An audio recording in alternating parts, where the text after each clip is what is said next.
I feel like my business is only starting its journey now, almost as if I'm in year one, which is crazy.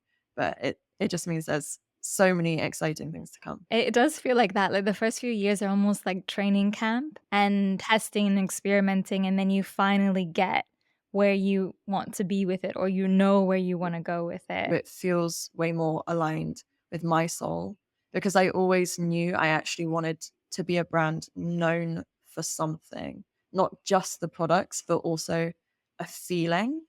And now I have that. What is the story behind the brand? How you got started? Yeah, absolutely. Yeah. So ever since I was a child, I always loved fashion. And I got a sense from the fact that in England, in school, you wear uniform every day and you only get 2 days a year to be able to wear your own clothes. And these 2 days of the years were my most important days. Even at the age of 8 years old, I would be planning my outfit months in advance. Actually, as it was time to go to college, I chose to do fashion and textiles because obviously I loved it. But what I didn't realize was that I was actually really bad at the artistic drawing, sewing side. I was good at the styling side, but patience that you need for drawing and sewing did not come naturally to me. So I quite quickly started to compare myself to the other girls, realized I wasn't good, and started to get really down about it. So down, alongside other things that happen in college as a 17-year-old. I was diagnosed with depression and I ended up dropping out of college because it was too much for me. But luckily, I did save up enough money to go traveling. And when I went traveling, I came to Indonesia, and this is where, in a local market, I found these fabrics that I had never ever seen before. They were brand new to me, and they were the most beautiful things I had ever seen. I didn't have much money or any space in my backpack, but I brought back what I could. That summer in England, when I was going to lots of festivals, I was wearing these pieces and I was getting lots of compliments. No one was selling them in the markets there either. Everyone was selling like things from India, Japan, China. You'd seen all of these fabrics before, but never Indonesian batik before. At this one festival that I went to, I met this guy who was much older and he had had many businesses before. And he saw something in me that was like, well, Georgie, this is your opportunity. Why don't you find the fabric and why don't you bring them to England? He made it sound so easy. He was just like, all you have to do is email the manufacturer, get it shipped over, and that's it. And I was like, what? It's that easy? I think I was only 20, 21 at the time. The idea of having my own business was out of reach. I couldn't even fathom it. It was like something that only someone did if their family had a business, or you went to Oxford, or you had this secret insider knowledge. It just felt so out of reach. But he opened my eyes and made it seem like it was possible.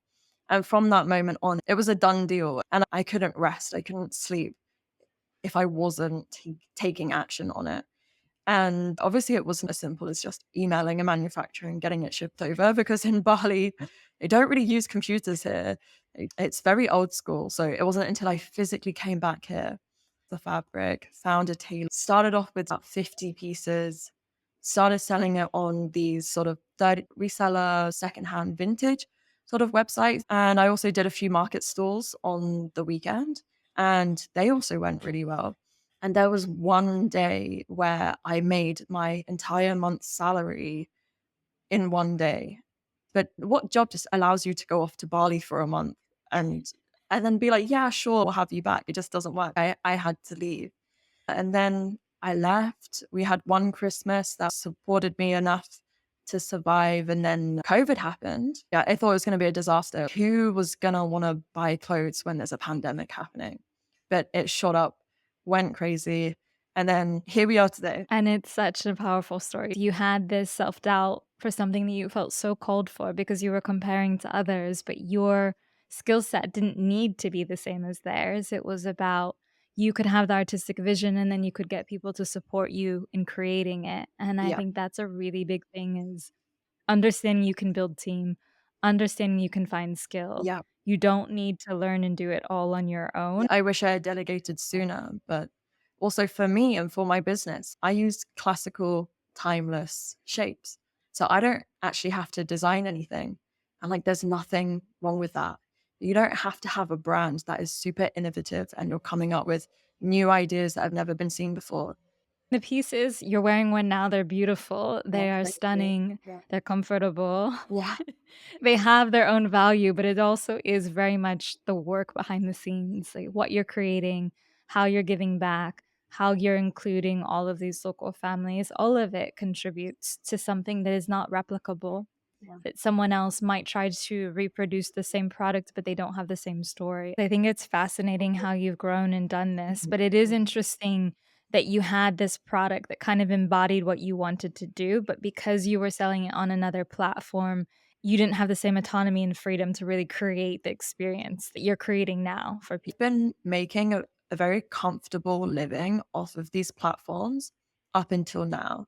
I could rely on those. It was never easy, but in a way, it was kind of like passive income because using these marketplaces have organic traffic coming to their websites. Now it's saying, okay, well, this is not working anymore. So I have to find the next thing. And that really is what it's about. As entrepreneurs, we can never expect that you're always going to get the same income, that every month is going to be high sales. It's just never going to be that way, no matter how successful you are. So it's incredible to speak with you because you are really in the middle of this, Yeah, of I have no choice but to make this work. because I can't, there have been times that have been scary where orders have been really slow. And I've thought, okay, do I need to get a part time job to help support this? I would have a little look on some job sites and it almost made me feel sick. I just can't imagine myself doing anything else. So it is a massive kick up the bum to sort my shit out and get on with this now. I think most people listening will have been or will be in that position where it's getting tough and you look at, should I get a part-time job? Should I get a full-time job? Should I give up? Yeah. And each person has to decide that. And it always came down to like, okay, the time and energy that I would put into getting a new job that, yes, okay, it might bring in some stable income, but that time could be used to growing my business, which could take me to another level. So it was never really that hard of a decision to, stick. Like, I don't think it's in me to really give up. I don't think I would ever actually do that unless something really broke me. Something really, really horrendous would have to happen for me to give up. But until that moment, I will keep on going for sure.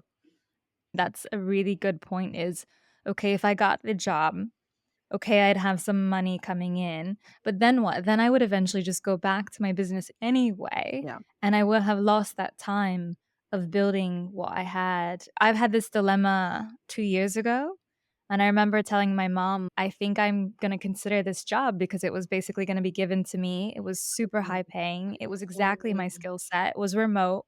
But then she goes, "Okay, well, in 2 years, if you're just gonna go back to what you're doing now, why lose that time? Why lose that energy? Why Yeah. lose those partners?" For Yeah. you especially, like, you're working with other people, and I think that's something to ask you about as well. What's this experience been of employing others, especially in another country, and giving them these kind of opportunities? I basically was their only income to these families during COVID time, these tailors. And being able to give jobs to women from the local community because my business was doing so well, because all of the families here in Bali, they all work in the tourist industry in some way. And that obviously completely disappeared, but mine shot up like this. So it supported them. Plus, I also give 5% of my profits to charity. So we did food bags every month. I wasn't physically here, but with the people that I work with, they helped support me to do that. But then as sort of COVID and my sales started to go down, the tourist industry started to go back up. And I know that soon I'm going to shoot up again. Then I'll be able to hire many more people. But alongside that and my admin assistant, it does feel really good to be able to give a job where she can also work remotely. You're one person, but you're having so much impact in these people's lives directly. What's it like not only living in another country, of course, that's not your own and that's so different, but creating a product there and finding partners there and working there? What has been that experience, I guess, you've learned from manufacturing abroad and having employees which are from outside of your country? What are some of the biggest things? If you were speaking to someone who's listening right now that's considering doing something like this, what would you say? You need to have a lot of patience, and you do need to have some level of security in a sense of savings, because things probably will not go to your timeline, and also an element of being able to give up control, because if you are trying to control everything and you're just getting stressed all the time because nothing is working out the way that you had hoped, you're just going to run yourself into the ground. You almost just have to take everything lightly as, you know, a challenge, and respect their culture in a sense that it's very different. They were brought up differently. I can see the patience and how you have to constantly pivot to the way you were doing business, and then something comes up. Like, for example, you had mentioned with one of the families that was working with you deciding that they were no longer going to be a part of that. What did you do in that situation, for example, when you have these people that are so integral to part of your business? Did you source other people? How did you pivot in that situation? Yeah, luckily it was fairly simple. We had three families, for example, at the start, and they were each making their own products, but we had one tailor that is still our one today that is higher quality. It was actually such a blessing in disguise, but when we moved everything over to this tailor, everything went much higher up in quality. Sometimes these things seem so disastrous, but then they actually help refine your business and make it even stronger. Yeah. In that Yeah. moment, you can start to think about all of the improvements that you wanted to make, but maybe you never had time. And now this is the perfect opportunity to almost like start fresh in a way. No matter what kind of business you're in, but especially a product business, is that you are constantly doing and producing. And sometimes that doesn't leave a lot of room to evaluate or plan for the future, brainstorm because you're in the doing, right? You don't have that moment of pause No. to to work on your business because you're always working in it. I feel that. Yeah. Yeah. 100%. 100%. It's just, you just wish that you had 8 arms so you could do everything, but you just can't. You just can't. And when I look back at all of the things that have gone wrong, so badly wrong that it's brought me to tears. Like I've been like crying always within a few weeks or so. I already know the reason of why that had to happen. And it already has turned into such a positive always. Do you have any examples kind of related to that? Any small stories? This is a question I really love to ask. Is there any small examples or anecdotes or stories that show that, either ones that were really challenging for you or kind of funny or kind of unexpected in the growth of your business that stuck with you? I went to a fashion networking event in London, and I met this guy who stood up in front of the whole networking event on a panel. And he was talking about branding and messaging and story and creating a tribe and a community. And I spoke to him after, and there was good rapport, and I really liked his energy. And he was like, "Oh, why don't we go for a coffee and let's discuss like how we can potentially work together?" And at this time, I was actually very, very burnt out, exhausted from COVID because I hadn't delegated. I was packaging up all my old orders. Yes, I had made a lot of money, but I was doing the same things over and over again every day, which drives you crazy, which led to burnout. And I was in this place of like, my business has been stagnant and I really want to take it to the next level, but I'm really burnt out. And I went to this networking event, and I guess I hadn't really been to many of these before. And I was, inexperienced with hiring. So when I went into this coffee meet up with him one on one, he sold me a dream of what he can do to my business. He just, in a way, love bombed me It's weird. It happens in your personal life, but it can happen in Sure. business too. He like love bombed me. So I was like, whoa. And then he comes back with this figure, and I'm like, shit, that's fucking expensive. But I do have the money. At the end, I'm just like, it sounds amazing. Like, I would love to work with you. I just don't know if now's the right time. I think maybe after Christmas. And he goes, no, after Christmas, we're fully booked. We can't do after Christmas. It's now or never. And in that moment, I just panic and I say yes. Basically, what he did was he spoke to my brand heroes, people that were obsessed with my brand. But imagine it's like 4 people out of 2,000 people. From that, he interviewed them and he basically created like a sort of brand identity for me and was going to take me down this path of the sort of content that I would be doing and the sort of person I would be targeting would be like crafty people, people who like to knit and sew and maybe slightly more retro, hippie, indie sort of vibe. That's not me. And I was like almost about to give up the control of my business to him for him to start targeting someone that I didn't even identify with. After speaking to family and friends and them saying, like, Georgie, what is going on with this guy? What is happening? Like, you're paying all this money to him, but we're not seeing any growth in your business. Your Instagram page looks awful. What's going on? And I was just like, this is crazy. I didn't trust myself and I put my trust in someone else to grow my own business. That's crazy. And when it's a business in such its infancy, it's so vulnerable.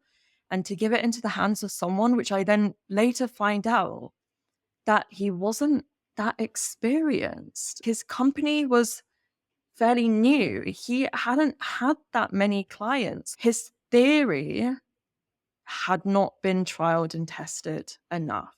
I wasted so much this money.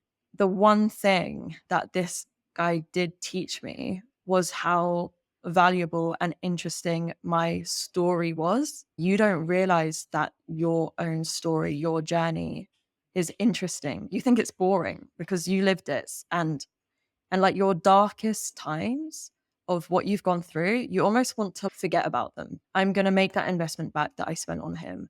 Like, listen to your gut because my gut was trying to tell me that it wasn't right, but I just didn't listen. I was just like holding on to hope, holding on to his words as well, because he was very good at using his words. He was like a natural seller. So he would say, I'm his number one client. We believe in you. You're going to be the business that's going to take us to the next level. Like all of these things. So I was just like so easily sucked in.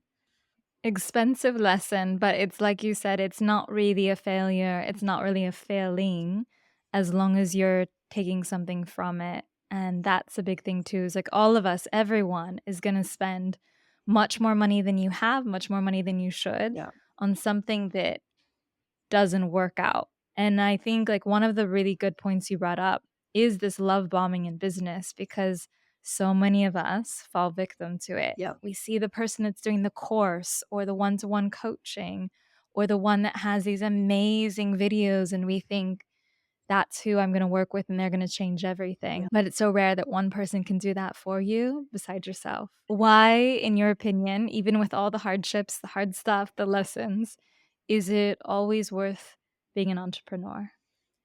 It's the freedom that you have. It's the freedom to be anywhere in the world that you are, that you want to work. And it's also day to day.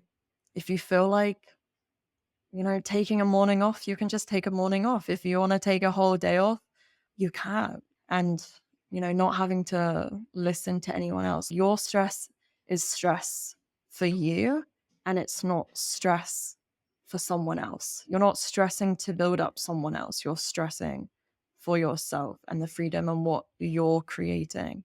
And sometimes it's frustrating if you're comparing income to salaries. That can be frustrating, but you have to remember that there's so many intangible benefits. Like you said, the freedom to have your schedule if you're not feeling well, and that all of your mental and emotional energy is going to something you own Yeah. Yeah. fundamentally. and not to someone else who could fire you the next day, Yeah. which happens a lot. Yeah. Thank you so much for sharing your story. Such a unique story too on both sides, the brand story, the entrepreneurial journey.